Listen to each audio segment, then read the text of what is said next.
Welcome to Virupakshi news channel.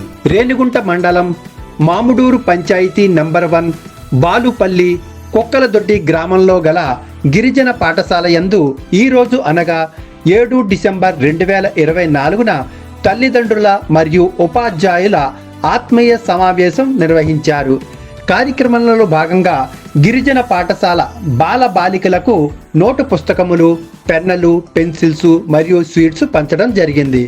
ఈ కార్యక్రమానికి ప్రధాన ఉపాధ్యాయుడు మునిరత్నం మరియు అంగన్వాడీ ఉపాధ్యాయురాలు ధనలక్ష్మి, సహ ఉపాధ్యాయుని వై శ్రావణి మరియు తెలుగు యువత ఉప్పలపాటి శివకుమార్ నాయుడు, డేలర్ బట్టు ప్రసాద్ నాయుడు, మాజీ వార్డు మెంబర్ బాలు సిరిమావిళ్ళ, రాజా నాయుడు మరియు జనసేన కార్యకర్త బాలిశెట్టి బాలకృష్ణ, వై శ్రీనివాసులు, వేల్పుల నాగేంద్ర మరియు గ్రామస్తులు పాల్గొని ఈ కార్యక్రమాన్ని విజయవంతం చేశారు.